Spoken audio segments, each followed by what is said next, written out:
Bonjour à tous, bienvenue sur mon podcast d'un sentier à l'autre. Je suis à Espace Tonique et j'anime ce magnifique balado sur l'équilibre de vie, sur ralentir, sur comment grandir comme individu. Puis aujourd'hui, j'ai reçu une invitée extraordinaire, Linda Talley, qui est maintenant sous le nom d'artiste de Rania, qui est une femme incroyable, elle est rayonnante, on sent la bonté de cette âme-là à travers tout le podcast, la bienveillance aussi, on a parlé d'ailleurs de bienveillance, mais elle a fait plein de choses dans le monde aussi pour ça. Puis c'est une artiste, c'est une productrice et c'est une conférencière hors pair. Je vais te dire un petit peu là qu'est-ce qu'elle a fait si tu la connais pas là, c'est incroyable son parcours. Elle a voyagé avec sa musique à travers plusieurs continents. Elle a fait des centaines de spectacles dans des salles incroyables comme l'Olympia de Paris, comme dans plusieurs festivals internationaux. Les Jeux olympiques aussi, elle a joué là. Elle a eu plein de nominations, plein de prix. Elle a écrit sa biographie. Elle a même commencé à écrire des livres pour enfants. Bref, elle fait de tout. Elle a même été invitée au Cirque du Soleil à Riyad. On en a parlé très, très rapidement, là. Mais ça a été la première femme de l'histoire de l'Arabie Saoudite à chanter devant une audience de 50 millions de personnes. Il y avait 30 000 personnes en présentiel. Il y avait Sa Majesté, le prince Ben Salman qui était là. Bref, la première femme à chanter. C'est incroyable, son parcours.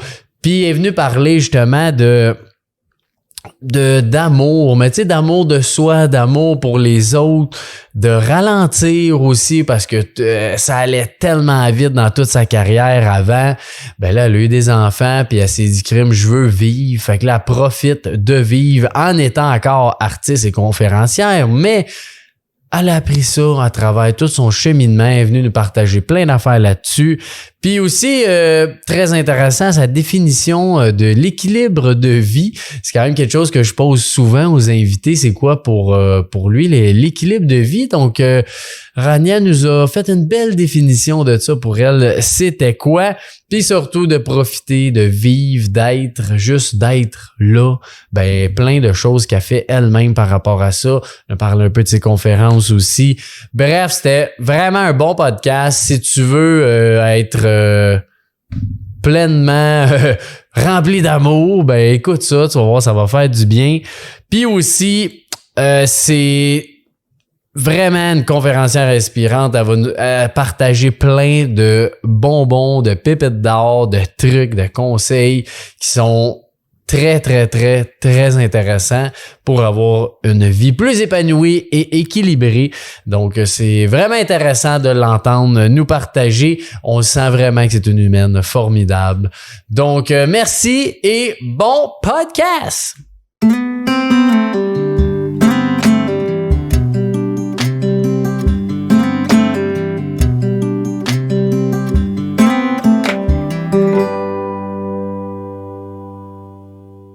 Bonjour Linda, comment vas-tu? Ça va magnifiquement. Et toi? Yes, merci d'avoir accepté l'invitation de venir dans notre beau sanctuaire.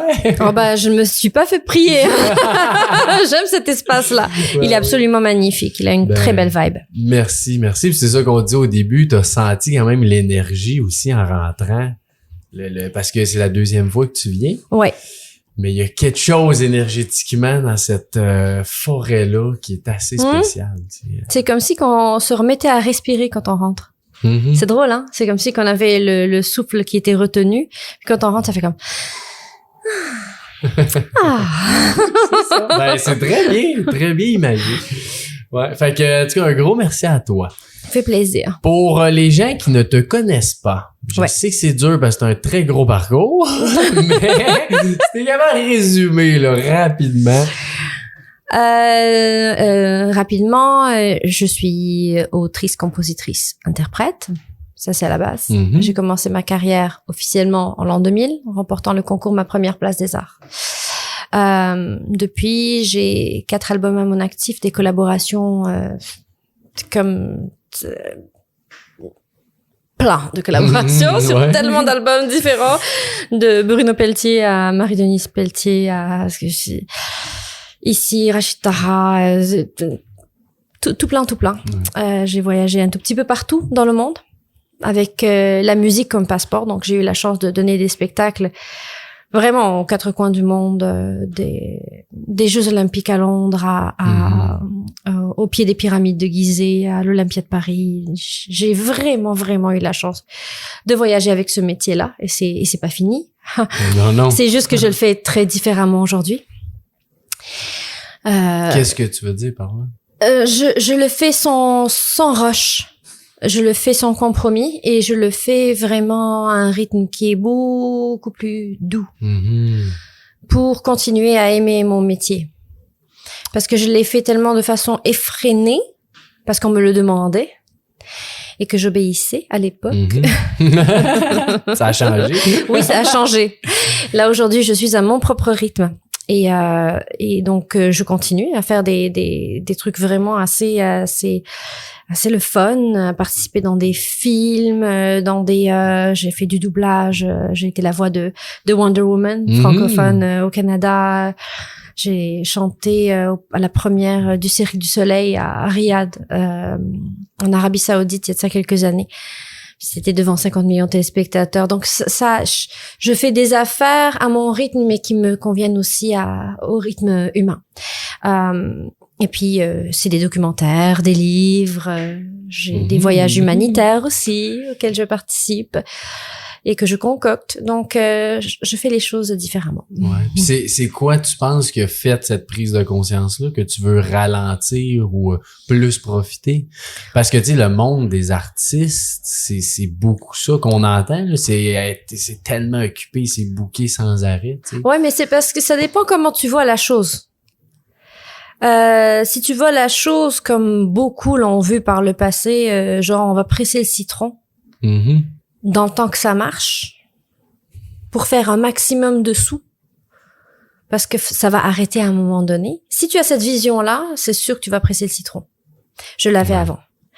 Alors qu'aujourd'hui, je sais qu'il y a de la place au soleil pour tout le monde et que je sais que je n'aurai pas de retraite.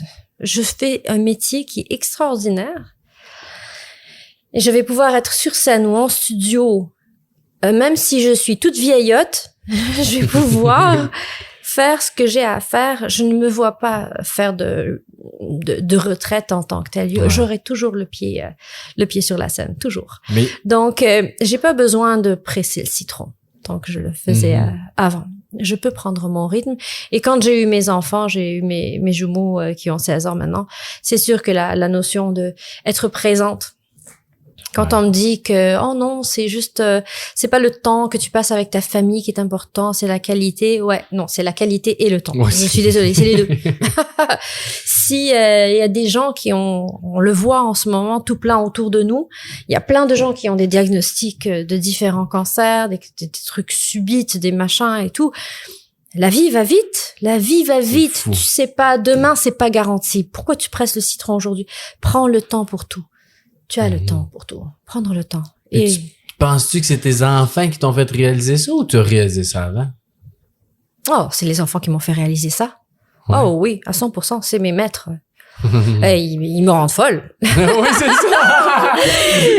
Mon Dieu, c'est le plus grand challenge de ma vie. Oh my God, qu'ils me rendent folle. Oh my God, ça a aucun sens. Mais en même temps, c'est pas récupérable le temps que j'ai perdu dans les premières années de leur vie. Parce que j'étais en tournée. Même si je les ai pris en tournée avec moi au Liban, en Syrie, en Égypte et tout. Mais ça se rattrape pas.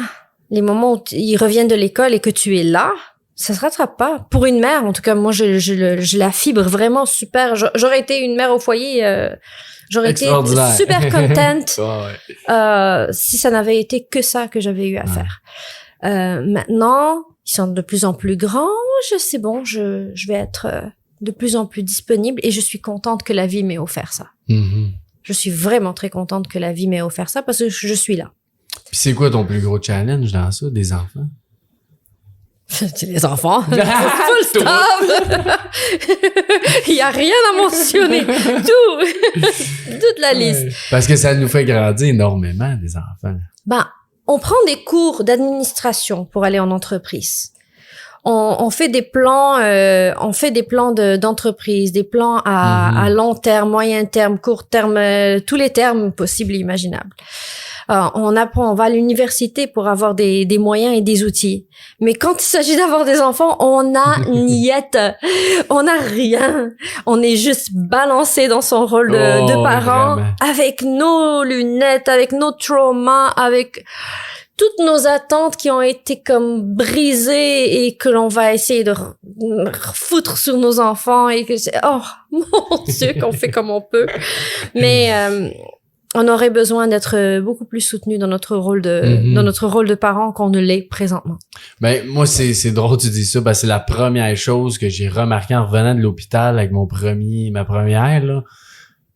Tu reviens de l'hôpital, t'as un bébé naissant, puis t'as aucune idée quoi faire. Moi, je les ai déposés sur le lit. J'ai déposé les jumeaux sur le lit. J'ai commencé à les regarder, puis je suis partie à pleurer. Puis après ça, j'ai dit à leur papa, à mon ex, je dis, ils sont fous. Ils sont fous de m'avoir laissé partir avec ces deux enfants-là. Je vais faire quoi? Ils sont fous. Ils sont complètement fous. Je sais pas. Même si je suis née dans une culture, la culture nord-africaine, la culture algérienne, où vraiment on est entouré d'enfants, on a tout le temps des enfants dans les bras et tout, mais là c'était les miens, puis ils étaient tout mini, puis j'étais comme, ben voyons, ça va pas. J'ai pas la même aide que là-bas, là, c'est pas tout le village, là. Non, je suis toute seule. Non, on a besoin des enfants, ça prend un village pour chaque enfant. Et c'est le sens de la communauté qui me manque ici. Ah ouais, hein? C'est le sens de la communauté. Chacun est trop à ses affaires.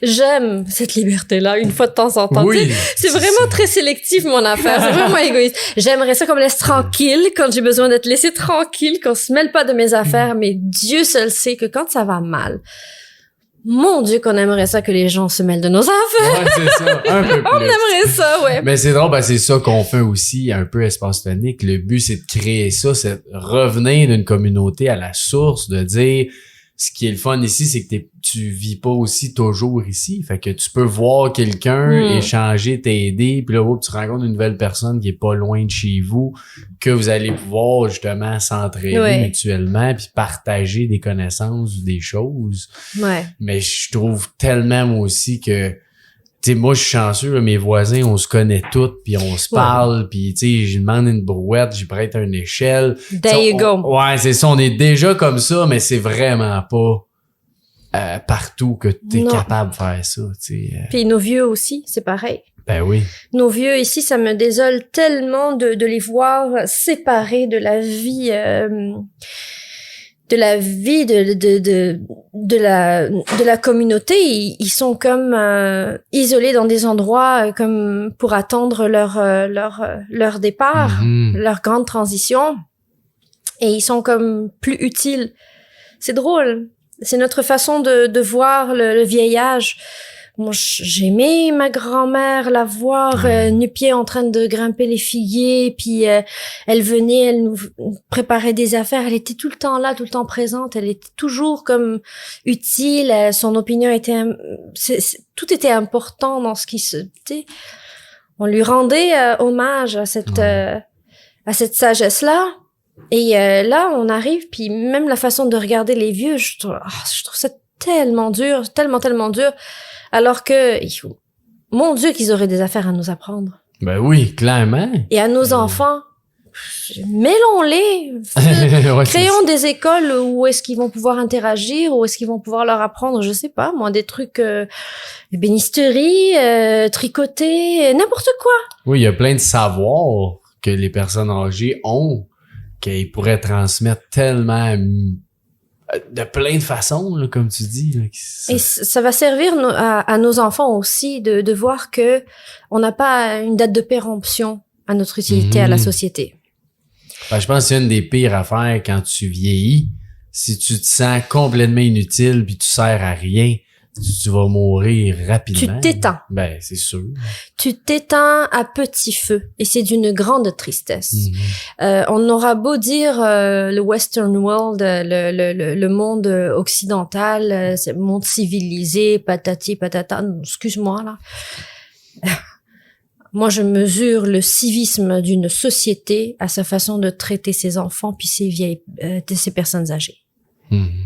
C'est là que montre-moi ton degré de civilité. Ouais, mais c'est vrai. De civisme. Ouais. Bon, c'est pareil. En tout cas, vous m'avez compris, là. C'est pareil. Non, vraiment, je trouve ça tellement important de ramener un peu plus ça, en tout cas. De ramener les enfants dans notre espace. Pourquoi on veut pas les voir? La dernière fois, j'ai embarqué dans l'avion et j'ai entendu tout de suite quelqu'un en train de chialer. Il s'est dit, oh non, il y a un enfant qui est proche. J'étais comme, mais... Pourquoi? Pourquoi cette espèce de résistance à la fois aux jeunes et aux vieux? Pourquoi? Faudrait qu'on naisse à partir de 15 ans? Ouais, c'est ça. Si on est utile à la...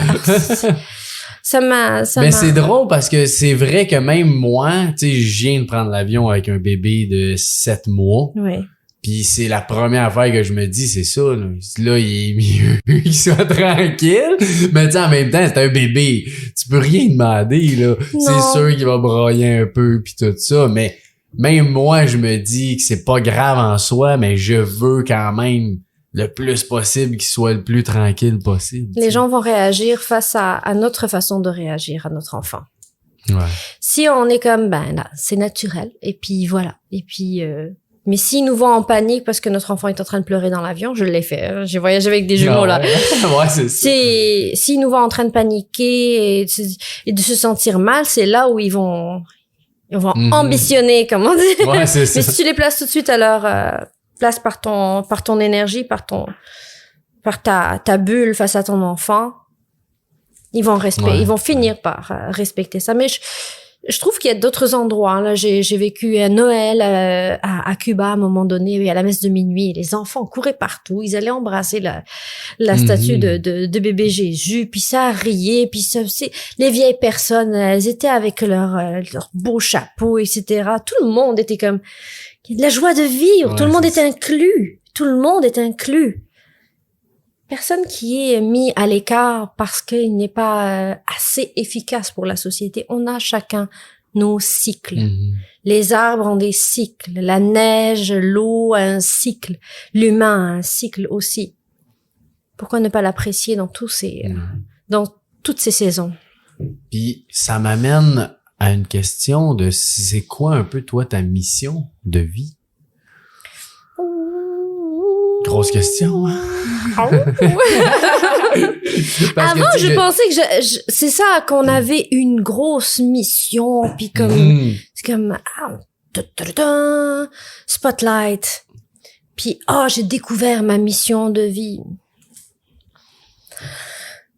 Je pense que la vie est beaucoup plus simple que ça. Beaucoup plus simple que ça. Comme un arbre, il n'y a pas une mission de vie de changer la planète ou de... Non. Il a juste... Il vit. Il est là, il est présent, il fait sa part dans la forêt. Moi, j'ai eu la chance d'avoir été dotée d'une voix pour m'exprimer. Et j'ai l'impression que peut-être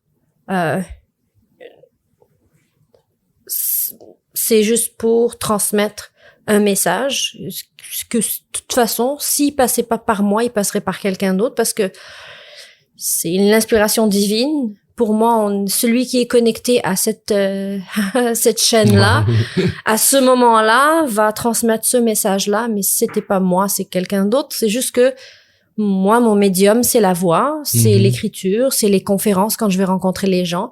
Ils reçoivent ce message-là à travers ma voix ou mon expression, qu'importe. Et qu'à travers ça, les gens, ils se sentent moins seuls. Ouais. C'est une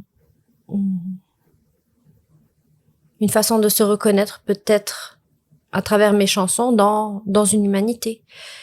pour se rendre compte qu'on est, on n'est pas tout seul, on est ensemble. Ouais, parce que tu as quand même fait plusieurs voyages humanitaires. Oui. Que tu as aidé plusieurs réfugiés, tu as fait plein de choses. Je fais des trucs ici aussi. Pas besoin de voyager vraiment à l'extérieur, aller ailleurs dans le monde pour pouvoir avoir une action sur la société, sur le monde. Hein. C'est un effet, le chaos, le papillon. Hein. C'est un battement d'aile ici fait une mousson ailleurs. Je l'avais d'ailleurs repris dans une chanson, One Drop. Donc j'ai des petites actions ici, mais je suis allée aussi filmer dans les camps de réfugiés en Grèce. J'étais très, très, très concernée par la situation des enfants non accompagnés, donc qui avaient perdu leurs parents et qui se retrouvaient dans des camps, là, dans des risques pas possibles. Là. En tout cas, le documentaire, il est sur YouTube. Les gens peuvent y avoir accès, ils peuvent aller voir Les sourires oubliés. Tapez Linda Talley, Les sourires oubliés, vous allez pouvoir voir ce documentaire-là de 2016. Et puis, j'ai monté avec Annick Laprate, qui est conférencière, auteure, et une grande amie à moi. Donc, on a monté, Annick et moi-même, un voyage d'initiation au travail humanitaire au Sénégal, où on va prêter main forte dans les pouponnières, dans les orphelinats, auprès des bébés. Donc, qui sont abandonnés, et aller aussi travailler avec les enfants talibés dans les rues et les villageois dans les bousses. Donc, on emmène des voyageurs. D'ailleurs, j'ai un prochain départ le 28 mars prochain. Ouais. Du 28 mars au 9 avril. Et j'emmène 20 voyageurs, puis on va aller faire ce périple-là. En même temps, on va visiter le Sénégal et c'est beau, c'est beau. Voilà, c'est beau le Sénégal. C'est très musical, c'est très coloré, c'est magnifique. Oh wow. Ouais. Puis, mais c'est un peu ça quand je te parle de mission de vie. Quand tu fais quelque chose comme ça, tu le fais pour une raison ou tu le fais parce que justement t'as eu l'intuition ou le sentiment ou c'est la première inspiration. J'ai toujours voulu d'abord visiter le Sénégal, fouille-moi pourquoi. Je pense que c'est une question musicale parce qu'il y a de la super bonne musique aussi. Et puis je suis l'alignement des choses. Quand quelque chose est dû, la vie va s'organiser pour toi, de te placer les étapes. Toi, tu fais juste confiance puis tu steps. Clap, clap, clap. Puis, c'est ça, on passe notre temps à demander des signes à la vie. Puis moi, ça, les signes arrivaient directement vers le Sénégal, à chaque fois. Fait que je me suis dit, on va le faire. Puis ça s'est fait quand même, non sans difficulté, bien évidemment, mais quand même dans une certaine fluidité. Ouais. Donc, on y va. Puis après ça, il va y avoir autre chose. Mais je suis l'inspiration. Et je l'écoute. Je lui fais vraiment confiance. Mais c'est pour ça que ça devient plus léger, ce que tu dis. Parce que moi aussi, dans la mission, j'avais une grosse mission, entre guillemets, moi aussi, avant. Puis là, je suis comme plus de... Tu sais, je veux vivre dans la bienveillance, dans le plaisir, puis dans l'amour. C'est pas mal ça, ma mission, c'est de propager ça un peu partout. Puis c'est simple. Mais tu le fais très bien! Et tu le fais très bien. Il n'y a pas de mais. Et tu le fais très bien.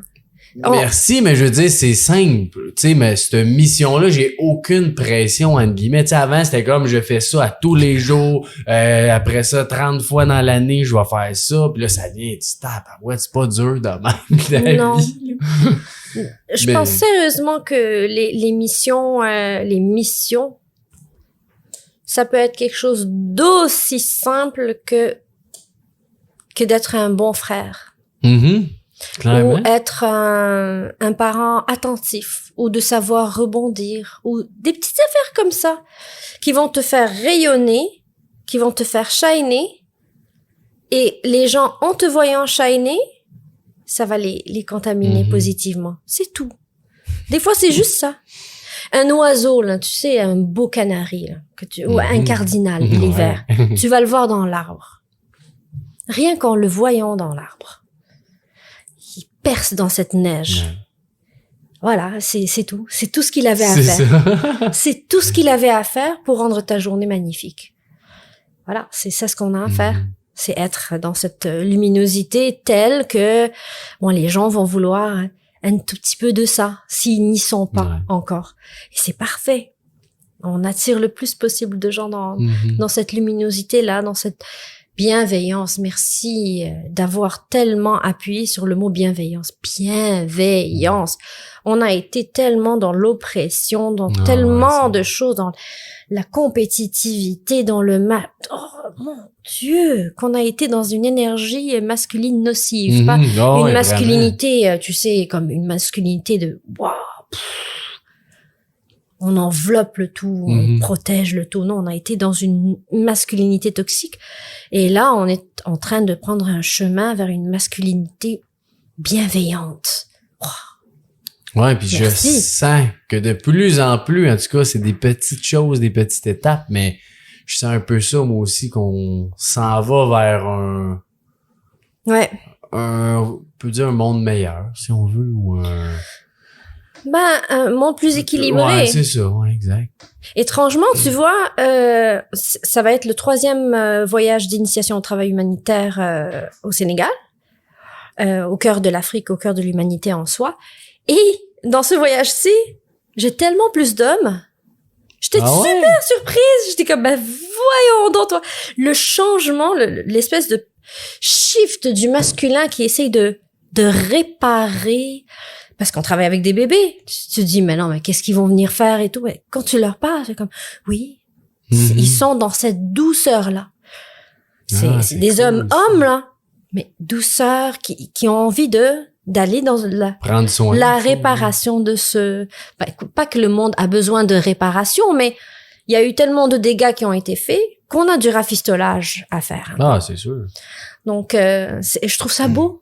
Je trouve ça vraiment très, très beau. C'est fun de voir ça, que tu le vois, tu sais, concrètement. Concrètement, oui, dans le nombre de présences. C'est ça, c'est quand même. Je leur ai dit, attendez-vous à voir entre les mains beaucoup plus des enfants plus vieux, parce que dans les pouponnières, ils ont peut-être pas l'habitude de oui, c'est ça. Ils se feront pas donner les bébés d'une semaine. Non, c'est ça. Mais qui sait? C'est ça, à découvrir. Le monde est en train d'aller vers tellement une 5D 5D lumineuse dont j'espère faire partie. Moi, je ne reste pas dans le conflit ou je veux vraiment un monde de bienveillance. C'est ça ce que je recherche avec mes yeux. Même mon prochain le spectacle que j'ai monté s'intitule De paix, d'amour et de miel. Je ne vise que l'amour, que la paix. C'est ce que je ne suis pas folle non plus. Je sais qu'il se passe des affaires dans le monde, mais je sais qu'on peut choisir de regarder vers ce vers quoi on veut se diriger. C'est surtout c'est un peu ce que tu dis, quand on l'incarne nous-mêmes. Ben, ce ripple effect-là, en français. Ripple effect. Tu sais pas c'est quoi en français. Mais tu sais, c'est justement, c'est nous on rayonne qui fait rayonner un petit peu à côté, puis ceux-là à côté rayonnent un petit peu. Je trouve que quand t'incarnes ça, comme tu dis, c'est pas qu'il y a plus de mal dans le monde, je pense que ça va toujours exister, mais au moins on le change à notre façon. Petit peu par petit peu. Exact. Puis on peut pas avancer en auto, tu peux pas avancer en regardant dans le rétroviseur. Faut que tu regardes en avant.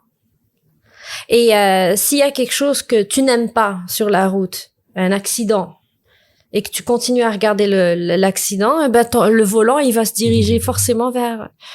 Donc, si tu veux pas te diriger vers là, arrête de regarder vers là. Mais en même temps, on peut pas faire abstraction de tout ce qui se passe de négatif dans le monde. Évidemment. On est tous connectés. Ben oui. On est tous connectés.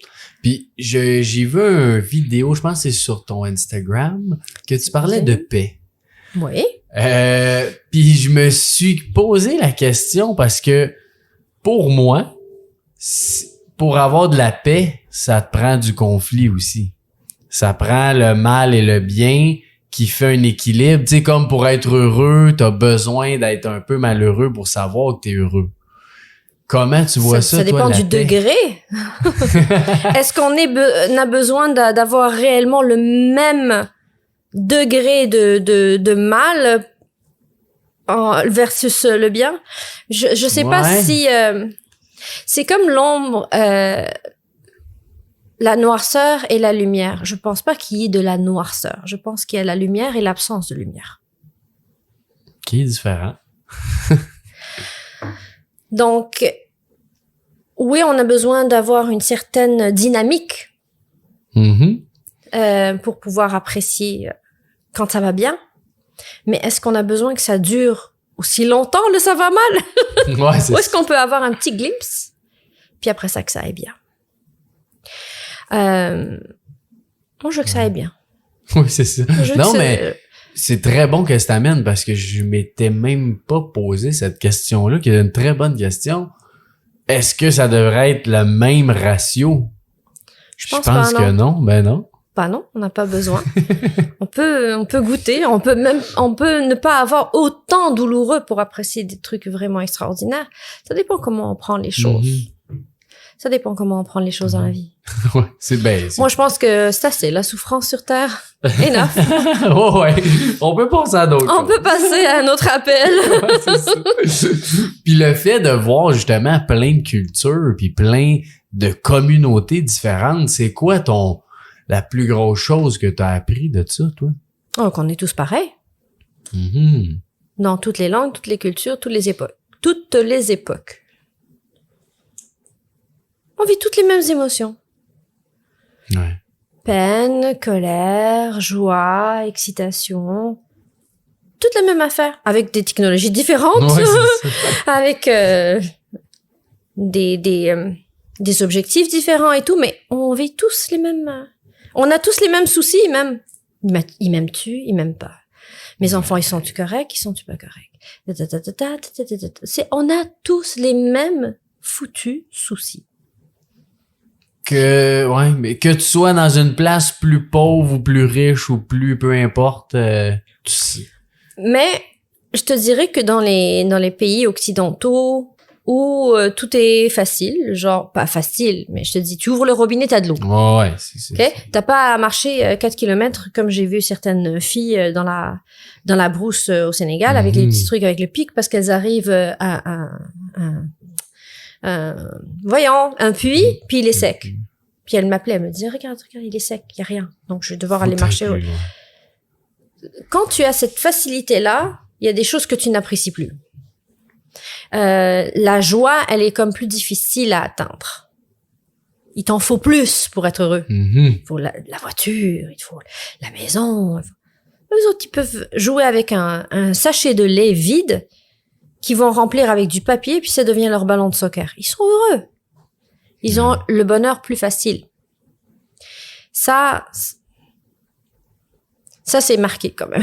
Ouais, c'est ça. Mais sens-tu pour vrai? Parce que je me suis souvent posé la question, parce que des fois, je dis ça, mais en soi, moi, je l'ai pas vraiment vécu être avec des gens qui sont vraiment, tu sais, dans un autre univers, que c'est vraiment plus pauvre et difficile. Oui. Est-ce que réellement, ils sont bien? Parce qu'ils connaissent pas ce on vit, mettons. Ils le connaissent parce que tout le monde est connecté par un cellulaire. Maintenant, on sait qu'est-ce qui se passe en Occident. Tout le monde a un cellulaire. T'es dans les slums en Inde et t'as rien. T'as pas d'électricité, mais t'as un cellulaire. Et tout le monde a TikTok. On sait qu'est-ce qui se passe ailleurs dans le monde. Mais on relativise parce que notre société, tu sais, que, par exemple, quand je suis dans les rues au Sénégal, à Mbour, etc., puis tu les vois, les jeunes, ils ont, c'est leurs parents qui ont des cellulaires, etc. Mais eux, ils sont là, ils s'amusent avec ce qu'ils ont. Donc, ils font une espèce de, ils divisent, ils séparent ce qu'ils voient dans leurs petits écrans et ce qu'ils vivent. Ils arrivent à relativiser. Oui. Ils aimeraient. Oh oui, ça. Mais ils font la différence. Ils sont quand même capables d'être heureux, comme tu dis, avec sa petite boule de papier qui fait un ballon. Ouais. Ah, c'est fou, ça. Ouais. Et moi, c'est ce contentement dans le peu de choses. Je suis très heureuse Je ne fais pas des tournées à l'infini, je gagne pas des milliards, je suis pas J-Lo, mais mon Dieu que je suis contente. De ma liberté, de pouvoir partir, d'être à mon rythme, de vivre dans mon petit la prairie, tu sais, de pas avoir de paparazzitage, de comptes à rendre, je suis bien. Tu vis ta vie. Je suis à un rythme beaucoup plus lent, mais mon Dieu que c'est heureux. C'est heureux. Mais c'est vraiment beau ce que tu dis, parce que je me suis souvent posé cette question-là, à dire est-ce que j'aimerais avoir un plus gros impact dans le monde ou dans peu importe, mais que des fois, faut que tu fasses des compromis pour avoir un très gros impact aussi. Oui. Tu sais, mettons, des fois, je prends Tony Robbins, ouais, qui va faire des affaires partout dans le monde. Il faut qu'il voyage en jet parce qu'il faut qu'il aille d'un pays à l'autre, qu'au final, il y a un énorme impact. Mais sa vie à lui, moi, personnellement, je serais pas bien à faire ce qu'il fait. Lui, il est bien, il le fait. Mais c'est son karma à lui. C'est ça, mais... Et il est super dans ce qu'il fait, en effet. Ben oui. Moi, ce que je sais, c'est que moi, je ne pourrais plus faire des dizaines de shows par mois, puis puis d'aller d'un endroit à l'autre, puis la rondelée comme on l'appelle, etc. Moi, je ne peux plus ça. Je ne peux plus, ça cadre pas avec moi. Ça cadre plus avec mon être. Il veut pas. Mon être veut rêvasser, veut marcher, prendre le temps, comme dans Le Petit Prince, tu sais. Si tu gagnes plus de temps, qu'est-ce que tu vas faire? Mais je vais marcher doucement vers la fontaine. Voilà. On court, on veut plus gros, on a de plus en plus d'ambition pour faire quoi? Pour faire exactement ce que le pêcheur, tu sais, l'histoire, ouais. Le pêcheur, tu vas avoir une maison mère à New York, tu vas faire un truc comme ça. Pourquoi? Mais pour gagner plus de temps et prendre ta retraite au bord de la mer avec ta famille. Mais c'est déjà ce que j'ai. Pourquoi je voudrais plus? Définis le bonheur pour toi. Si le bonheur, c'est vraiment dans cette pétillance-là que tout le monde te reconnaisse et tout le monde, tu aies un impact chez des gens qui sont à l'autre bout de la terre, et est-ce que c'est vraiment ça ce qui était dessiné pour toi? Est-ce que c'est vraiment ça ce qui ferait ton bonheur? Ou est-ce que quelqu'un qui viendrait dans ton espace ici, puis qui te dirait tout simplement là, j'avais tellement une mauvaise journée, mais je suis rentrée ici chez vous, puis je me sens mieux. Est-ce que ça te suffit? Ah oui, c'est énorme. Si ça te suffit, there you go. Ouais. Moi, si je vais donner une conférence, quand je vais donner une conférence et qu'il y a un jeune qui vient me dire « Ok, tu m'as fait du bien parce que tu as parlé de ça », puis je me reconnais, puis s'il y a... souvent, c'est des jeunes filles, quand je vais dans les écoles aussi, elles arrivent, elles sont en train de pleurer, puis elles se racontent à moi. Est-ce que ça me suffit? Oh, yes! Yes! Oui, ça me fait du bien. Oui, c'est super égoïste aussi en même temps. Parce que c'est ça. Oui, mais d'un sens, c'est bon être égoïste. C'est pas mauvais. Absolument. C'est très bon. C'est l'ego, il nous sert bien, mais il faut bien le coucher. C'est ça, faut le gérer. Coucher dans le coin. Coucher dans le coin. Ça, moi, ça me suffit. Quand je vais donner un spectacle, il est bien sélectionné, mon spectacle. Je veux pas faire n'importe quoi, à tout prix. Avant ça. Ouais, c'est ça. Ouais. J'ai pas besoin de ça. Je ne veux pas de compromis. Il y a certains compromis qui sont comme, tu sais, je vais faire un effort de couper un arbre pour faire une chaise. Ça, oui, c'est ça, ouais. c'est logique. C'est ça. C'est un effort. Mais si c'est pour compromis sur les valeurs, les émotions, le temps que tu passes avec ta famille, oh my God! Oh non. Plus de compromis.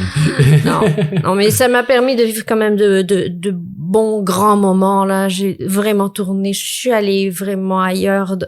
T'as vécu ce que t'avais à vivre.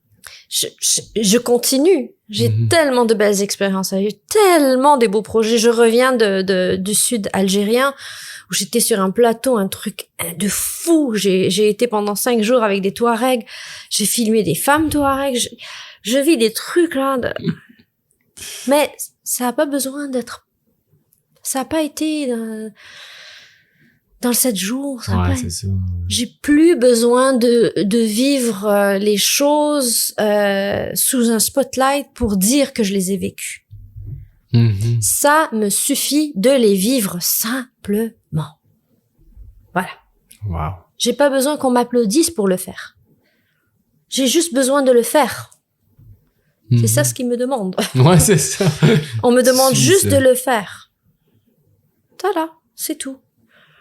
Et on est dans une société où si tu ne photographies pas ton plat et il est pas sur Instagram, c'est comme si tu l'avais pas mangé. Mais attends. J'avais cette discussion-là avec notre personne qui nous aide dans les réseaux. Ouais. Qu'on voulait faire plus de stories. Ouais. Puis là, j'ai expliqué que je trouve ça extrêmement dur faire des stories parce que quand je vis un beau moment, je le vis. Oui! Puis là, 1 heure plus tard, je dis, j'aurais dû prendre une vidéo parce que je voulais montrer ça, mais je n'ai tellement pas cet instinct-là de prendre le moment, je le vis. Pas capable de prendre une vidéo, je pense zéro à ça. Si je vois un hibou, wow! Je vais regarder, hibou, il est là 15 secondes. Je sors mon appareil. Il est parti, le hibou. Fait que c'est tough de... Ouais, c'est une business qui est tough quand t'as envie de vivre d'être présent à tes affaires. Il y a une juste mesure. Oui, c'est ça. C'est ta business aussi. Ouais. Mais là, je parlais de gens dans leur quotidien qui ne sont plus capables d'avoir l'anniversaire de leur enfant sans le mettre sur les réseaux sociaux, en lui écrivant un message pour « je t'aime », etc. Il le lira pas, cet enfant-là. Non. Pourquoi exhibons-nous? Pourquoi avons-nous ce besoin d'exhiber? Je pense que ça nous rend... Je sais pas. On essaie d'avoir la confiance, l'approbation des autres de ce qu'on fait. Ça doit être probablement ça, mais... On a besoin d'être vu dans les yeux des autres. C'est ça. On se sent pas assez vu. Ou peut-être qu'on se suffit pas à nous-mêmes. Mais c'est ça, tant qu'à moi, tu ne devrais pas avoir besoin de faire ça. Tu dois être bien. Ouais, mais là, il y a définitivement une lacune si on a besoin de le faire. Donc, qu'est-ce qui nous nourrit? Qu'est-ce qui nous nourrit? La dernière fois, je te l'ai dit, je reviens de vacances. Et pas une photo. J'ai mis peut-être un petit bout de plage à un moment donné, mais ça pourrait être n'importe quoi. Ouais, c'est ça. J'ai même pas mis de message, rien. Et j'avais vu, j'étais vraiment là, silencieuse, assise à ma table, au bord de la mer. C'était de toute beauté. À la table à côté, il y avait un monsieur, sa femme et leur jeune. C'est un adolescent. Vraisemblablement. Les assiettes arrivent à leur table. Le petit s'en va pour se servir. Le père, aussi vite que lui a apporté sa fourchette, il lui frappe la main pour le tasser et il sort son cellulaire pour photographier. J'étais comme, waouh. C'est fou. Waouh. J'étais pas choquée. Je ne juge pas. Mais... Non. Mais j'étais... Mais c'est ça, c'est fou de voir ça, que des fois on a besoin de faire ça. Puis tu sais, je pense que c'est normal, on a tous un moment ou un autre qu'on a besoin de se faire valider.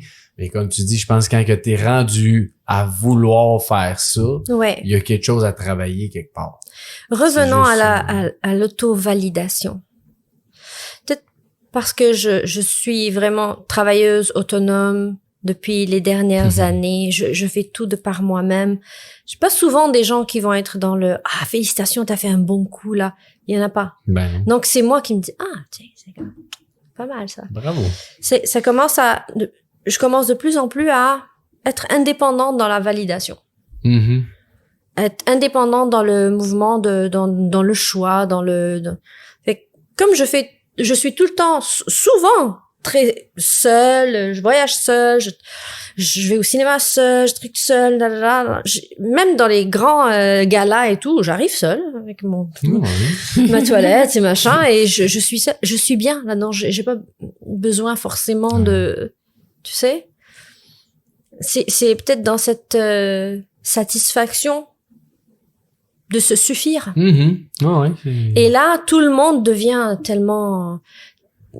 Tout le monde autour de toi, s'ils sont à tes côtés, ils deviennent tellement le plus beau cadeau, le plus bel extra. Tu les apprécies. Et chaque plus. chose... Oh oui, oui. Chaque personne bienveillante que j'ai autour de moi, oh mon Dieu que je l'apprécie. Merci à la vie. Ah ouais, tellement. Merci à la vie. Ouais. Puis dans ta conférence Limitless, un ciel invariablement bleu.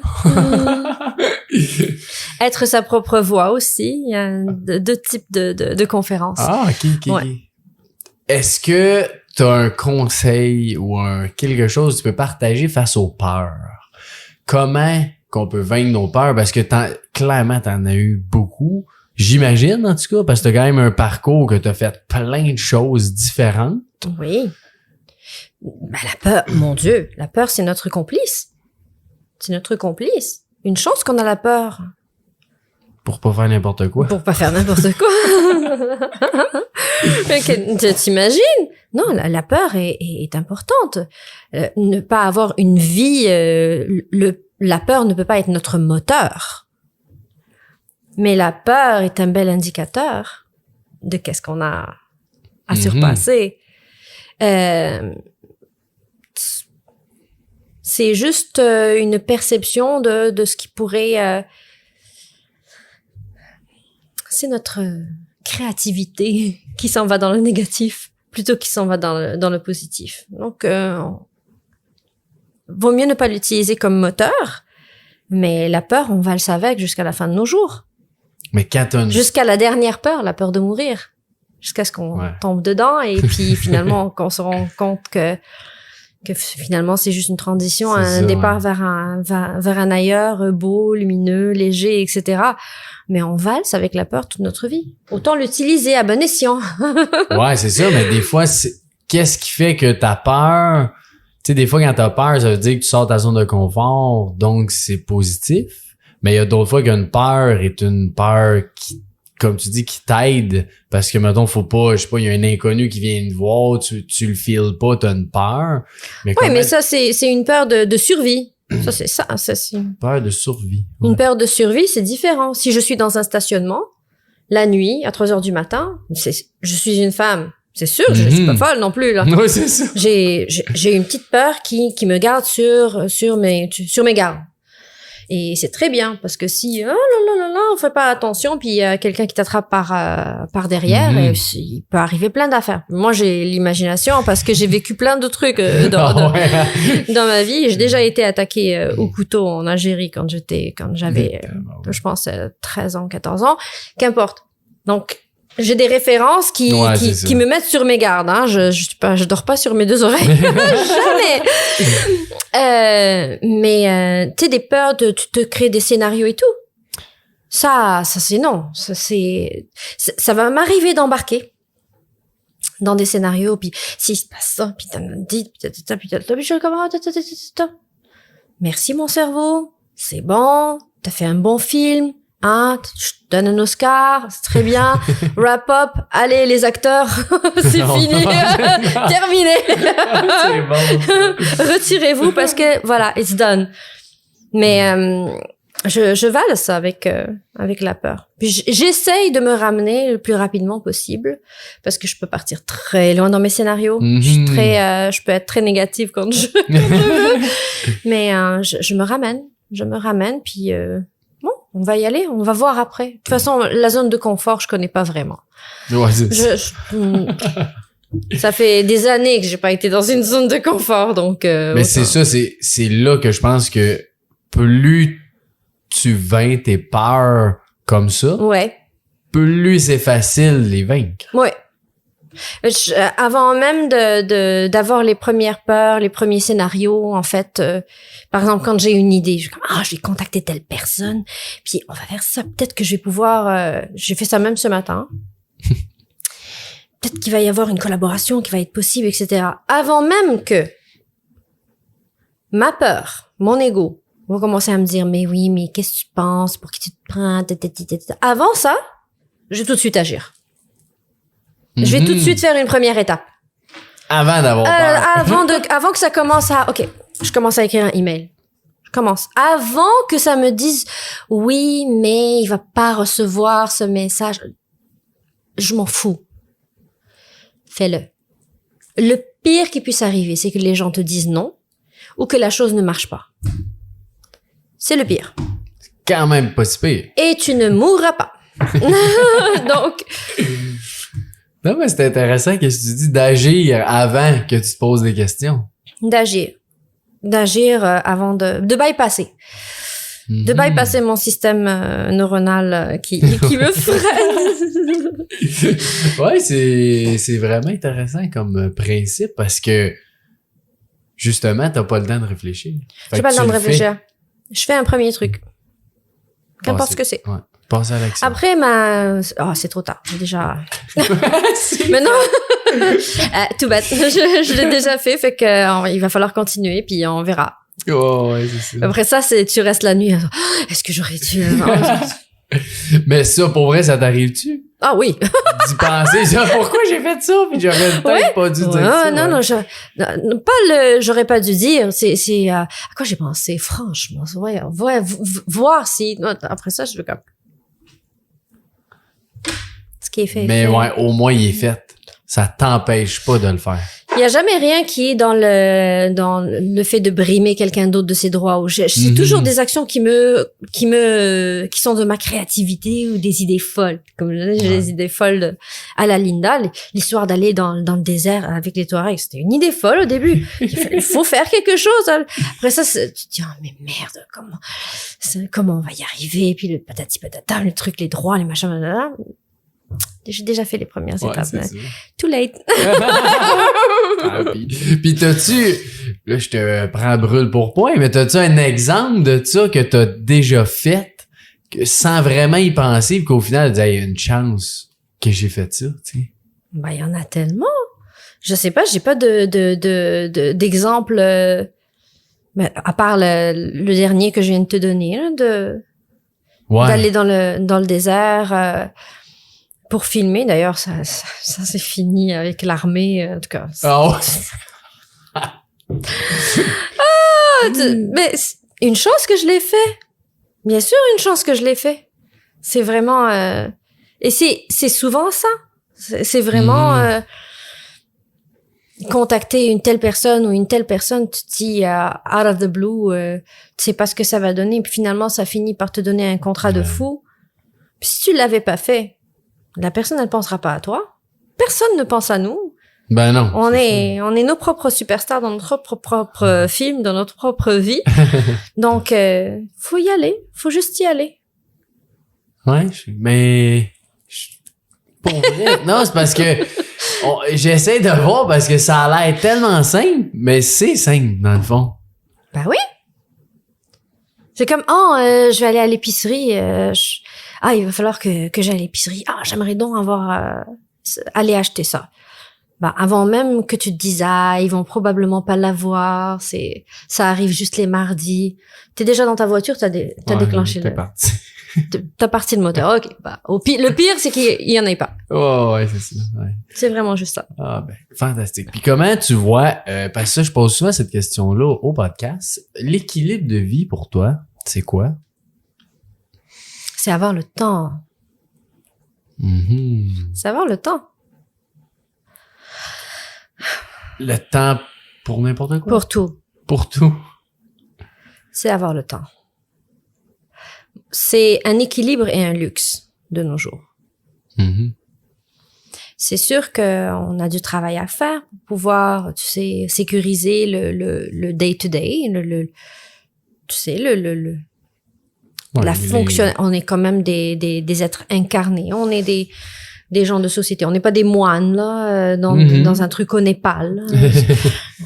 Mais l'équilibre de vie, c'est vraiment de la vivre, la vie. Je vois tellement de gens qui attendent pour vivre leur vie le vendredi et d'arrêter de la vivre le dimanche. Mais comment tu fais? Bon, c'est vrai, les artistes souvent vont vivre dans une espèce d'insécurité pas possible. Mais foutu de foutu, on est libre. Comment tu fais pour commencer à vivre le vendredi, stresser toute la semaine et arrêter de vivre le dimanche? Moi, je veux vivre chaque jour. Je sais pas si j'ai demain, après-demain, après-après-demain. Je sais pas. Je sais pas quand est-ce que je vais avoir mes enfants, profiter d'eux, avec eux. Je sais pas. Ma mère, pareil. Today. Je dis pas tout foutre en l'air pour ne faire que ça, mais quand même, il y a un juste milieu. Ouais. Parce qu'il y a quand même une différence entre avoir le temps puis prendre le temps. Ouais, mais tu prends le temps pour aller sur Facebook, par exemple. Oui, c'est ça. Pour mettre des likes à non plus finir et converser puis aller voir ce que les autres sont en train de faire. Mais laisse tomber ça, mets ça de côté. Au lieu d'aller regarder les images, va te les créer dehors, va marcher, va prendre la main de ton enfant puis va marcher. Puis t'as-tu, parce que ça me fait penser à une routine quelconque que t'as dans tes journées ou? Oh, pas de routine. Une vraie artiste. Pas de routine. Ben, je me lève avec mes jeunes, bien évidemment, mais je suis toujours en avant de ce qui va être fait. Je vis dans le flow, mais je suis tout le temps dans les idées. OK, on va faire ça. Je vais contacter telle personne. Mais pour que ça se fasse, il faut un certain vide. Je peux pas être tout le temps en train d'écouter des affaires, puis je vais pas avoir d'idées. Le vide ne se fera pas, j'entendrai rien. Alors j'ai besoin que ce soit apaisé. Puis là, je vais avoir des idées. Je vais écrire là, je vais faire telle affaire, je vais imaginer avec telle peinture, écrire tel texte, collaborer avec telle personne. Puis c'est un métier où je suis tout le temps en train de lancer des filets, un tout petit peu partout. Donc ça me demande vraiment une créativité constante. Puis là, après ça, il y en a une qui pogne, elle pogne pas toutes, et Dieu merci. Donc, je suis tout le temps en mode créatif. Et ça me prend du temps. Puis qu'est-ce que tu fais pour libérer justement ton esprit? Que tu disais, faut que tu te libères pour avoir des idées? J'essaie de m'ennuyer une fois de temps en temps. Faut s'ennuyer. Faut créer du vide. L'univers n'aime pas le vide. Fait que si tu crées du vide, quelque chose va t'arriver de quelque part. Ça va être meublé. C'est parfait. Mais j'avais vu, je pense, une psychoéducatrice qui disait ça aux jeunes. Tu sais, des fois quand on est en vacances ou à Noël ou l'été ou peu importe. Puis là, souvent, on est seté, toutes les activités, puis aussi, puis on va aller voir aussi, puis on va faire ça. Puis là, t'es all over the place, partout. Mais elle disait, dans les vacances, la meilleure affaire, là, fais ennuyer tes enfants. Là. Oui. Tu fasses à rien, là, puis tu fais rien à la maison, puis ils savent plus quoi faire, puis ils tournent en rond. Ils disent ça fait du bien. Et c'est le fun de tourner en rond. On vient étourdi, puis on tombe par terre, puis on rigole. C'est ça. C'est ça. Hein? J'adorais faire ça quand j'étais petite. Et on a tout plein on essaye donc de meubler la vie de nos enfants. Moi, mes jeunes m'ont appris ça. Avant, va faire du karaté, va faire ci, va faire de la danse, nanana. Laisse-les tranquilles. Ouais. Laisse-les sans bêter. Laisse-les s'ennuyer tellement là qu'ils se peuvent plus. Laisse-les. Moi, je me suis tellement ennuyée quand j'étais petite que je jouais avec de la terre calcaire, des roches, je faisais du café au lait. J'en ai bu du café au lait que c'était de la terre. Ah ouais. Je jouais avec des fleurs, j'inventais des trucs, je faisais je cherchais de l'eau avec deux bâtons. Je pense que j'avais 9 ans. J'avais vu ça à la télévision dans un documentaire, puis j'avais entraîné toute la cité. Toute la cité dans mes périls. Suivez-moi. Avec des fouilles archéologiques, avec des brosses à dents.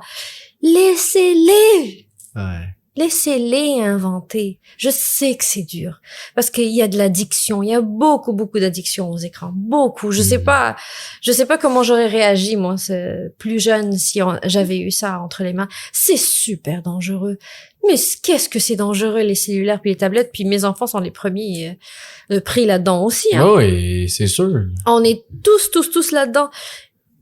Les adultes, donnez donc l'exemple. Ouais. Allez quelque part, laissez-le de côté, votre cellulaire. Arrêtez de vouloir tout immortaliser. Pause pour ci. Souris-moi ici. On va montrer qu'on est joyeux. On va montrer qu'on fait du... T'as pas besoin de montrer à tout le monde que t'es allé à la plage. T'as pas besoin de montrer à tes enfants une preuve que tes enfants sont heureux. T'as pas besoin. Ouais. Juste être. Bise. Let's bise. Ouais, c'est encore une fois, c'est simple. Mais on dirait que c'est tellement simple. Ah non, mais on est en addiction totale. Ouais, c'est ça. Je me suis rendu compte, non, si je prends mon cellulaire à tout bout de champ. Ben oui. C'est compulsif, mon affaire. J'ai rien à regarder. Pourquoi j'ai pris mon cellulaire puis j'ai ouvert? Pourquoi? Je sais pas. Je suis comme, mais c'est pas possible, ce truc. Mais je suis télécommandée. Il y a quelqu'un qui est en train de me diriger. Ça se peut pas. J'ouvre le Facebook, j'ai pas le goût. J'ai pas le goût de voir parce que j'ai pas le goût de me comparer. Les gens, ils mettent leur plus beau coup sur Facebook. Sûr. Toi, quand tu te sens pas top shape, tu regardes, tu te compares, tu te sens mal, fait que tu t'es obligé de te créer quelque chose et de le poster. Oh non. Juste. Mais on le fait, pareil, c'est ça qui est drôle. Et compulsivement. Ouais. Donc, arrêtons la compulsion, puis soyons compulsivement calme, compulsivement en faisant du earthing, compulsivement, tu sais, genre, ayons des discussions, arrêtons de nous écrire, rencontrons-nous, assoyons-nous ensemble pour un café, pour un thé, whatever. N'importe quoi. Soyons une communauté, mais pas qu'une communauté Internet, pas qu'une communauté Facebook. Soyons une communauté, pour de vrai. Ouais. Authentique. Autour d'un instrument de musique ou d'un... Oui. Ça, c'est rassembleur. Ah ouais! Tellement! Très rassembleur. T'aurais-tu un dernier conseil ou quelque chose que t'aimerais partager? Ça peut être par rapport à tes conférences, peu importe ce que t'as vécu, mais quelque chose que t'aimerais partager à tous ceux qui nous écoutent. La seule chose qui vient de m'arriver à l'esprit, c'est aimez-vous les uns les autres. Mm-hmm. Aimons-nous. Aimez-vous les uns les autres. C'est tout. Il y a rien que l'amour ne résolve pas. Aimez-vous. C'est vrai. Même ceux qui sont en train de faire des dégâts autour, ou qui sont dans la colère, ou qui sont, parce que les gens se permettent beaucoup de choses sur les réseaux, il y a beaucoup de méchanceté, tu sais, genre qui est comme ça, là, qui est desservi comme on lance, je sais pas quoi, des petites pierres. Desservez de l'amour. Il y a rien que l'amour ne résolve pas. Et si vous hésitez par rapport à quelque chose, arrêtez-vous, demandez-vous ce que l'amour ferait dans ces situations-là. Arrêtez un instant, mettez l'ego de côté. Si moi, je ne suis pas moi, qu'est-ce que l'amour ferait? Qu'est-ce que Jésus ferait? Ouais. C'est beau. C'est un beau... encore simple. C'est quoi qu'elle ferait, l'amour? L'amour Fais ferait ça. quoi? Cet enfant est en train de faire une crise au beau milieu de l'épicerie au lieu de regarder le parent comme si c'était qui a mal élevé son enfant. Qu'est-ce que l'amour ferait? Mm-hmm. L'amour regarderait le parent avec bienveillance et l'amour regarderait l'enfant avec bienveillance. C'est tout. C'est simple. C'est simple. C'est simple, la vie, dans le fond. C'est simple dans sa complexité, ouais, mais... c'est ça, exact. Puis là, j'ai juste eu un flash avant qu'on termine un petit peu là-dessus puis que tu nous... qu'on aille voir juste un peu tes liens puis tout ça, là. Tu parles souvent depuis le début du divin. Ouais. À ta connexion. Ouais. Face au divin. Oui. Est-ce que tu as toujours eu cette connexion-là ou tu l'as apprise? Je l'ai toujours eue. Je l'ai jamais comprise réellement. Puis là, c'est pas que je l'ai... comment l'expliquer? Comment expliquer quelque chose aussi reconnu? Mm-hmm.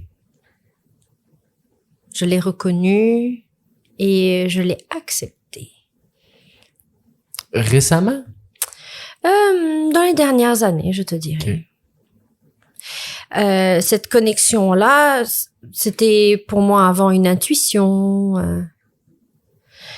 Et là, maintenant, c'est vraiment... On l'a tous. Mm-hmm. On l'a tous, mais on l'écoute pas. Ouais, c'est ça.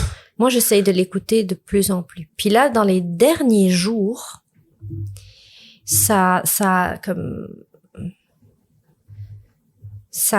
l'éclairage a changé. Il y a quelque chose qui a changé. Donc, je sais pas ce que c'est, mais c'est vraiment récent. Dans les derniers jours, il y a eu quelque chose qui a été différent aussi dans la texture de l'air, dans la luminosité.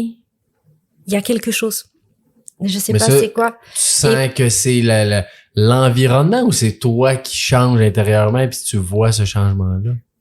Je pense que c'est mes yeux qui perçoivent peut-être les choses différemment. Peut-être mon cœur qui sent les choses différemment aussi. Ou qui permet aux choses d'être comme elles sont censées être. Mais on dirait que c'est plus beau. Oh. Ouais. Puis, t'as-tu une différence entre l'intuition puis ta connexion divine? Avant, je l'interprétais comme une intuition. Mais ça a toujours été pour tout le monde. C'est quoi la différence? C'est dans l'identification. C'est comment je l'identifie. Ouais. Avant, je l'ai identifié comme de l'intuition. Là, maintenant, je l'identifie comme la connexion divine. Parce que pour toi, l'intuition, c'est toi. Tandis que ta connexion, c'est plus grand que toi. Je comprends. Absolument. Et on est toujours en contact avec plus grand que nous. Faut avoir cette humilité, mais accepter cet honneur. Mm-hmm. Cet honneur que Dieu nous fait. De communiquer directement avec nous. On n'a pas besoin il y a des prêtres et des trucs et des imams il y a. Ouais. Mais on n'a pas besoin d'interprète. Ouais. Pour être avec le bon Dieu. On n'a pas besoin. On n'a pas besoin d'intermédiaire. Non, clairement. Quand on est entouré d'arbres, quand on voit la neige comme ça, quand on voit un cardinal dans l'arbre, t'as pas besoin d'interprète. Ni d'intermédiaire. Ouais. Tu y es. Tu le sais. Merci. Merci à toi. C'est où qu'on peut te suivre, ma chère Linda? Vous pouvez me suivre sur rania.ca. C'est mon nouveau site web. Donc, Rania, RANIAH.ca. Et vous pouvez m'écrire, je vais finir par répondre. Vous pouvez m'écrire aussi sur les médias sociaux, je vais y aller. Un jour. Non, j'y vais et je vous réponds. Et puis voilà. Donc vous pouvez venir voir les prochains spectacles, il va y en avoir quelques-uns, m'inviter à faire des spectacles. Ben clairement. Si vous avez une salle de prédilection, achalez-les pour qu'ils m'invitent, pour que j'y présente de paix, d'amour et de miel. Si vous avez un organisme, vous voulez m'inviter en tant que conférencière, allez-y fort, let's go. Partageons des moments et créons, soyons plus proches en tant que communauté en échangeant nos expériences et voilà. C'est un plaisir de te recevoir. Idem, merci beaucoup pour l'invitation, vraiment. Puis juste avant, je l'ai jamais fait filmer. Dis-moi. J'ai le goût de t'offrir ça. Tu m'offres quoi, moi? C'est un petit cadeau de présence qu'on voyons. fait des lettres de bienveillance. Espace Tonique, on vient tout juste de commencer ça. Je faisais ça personnellement seul. Je distribue des lettres un peu partout pour qu'un inconnu prenne ces lettres-là puis qu'il sache que quelqu'un a pensé à lui. Oh! Fait que à travers ces enveloppes-là, j'écris moi, je mets un mot spécial aussi là-dedans. Fait que des fois, un documentaire que j'ai vu ou justement un artiste que, hey, ça, j'ai découvert ça, regarde ça toi aussi. Ben, il y a une lettre de base qui vient avec. On a des pensées qu'on met là-dedans. Puis après ça, tu peux rajouter ton petit grain de sel. Ou de sucre. Ouais, ou de sucre, ou de miel. Yes! Puis je mets ça un petit peu partout. Ça peut être dans un parc, à la bibliothèque, à l'épicerie. Mais voyons, Juste quelle pour bonne que idée! l'autre, tu sais, c'est un mini geste qui fait une très grosse différence dans ta journée. Oh my Fait God! que je te le donne, que tu puisses distribuer ça à ton tour. Magnifique! Ouais. Et ça va être fait. Yes! C'est donc bien cool! Quelle bonne idée! Ouais, c'est un petit geste. Puis on est rendu à 1600 enveloppes quand même de distribuer. C'est un grand geste. C'est un grand geste, c'est ça, mais c'est un petit grand geste. Encore là, les gens ne se sentent moins seuls en recevant ça. Mhm. Ils se sentent choisis. Ouais, C'est important de se sentir choisi.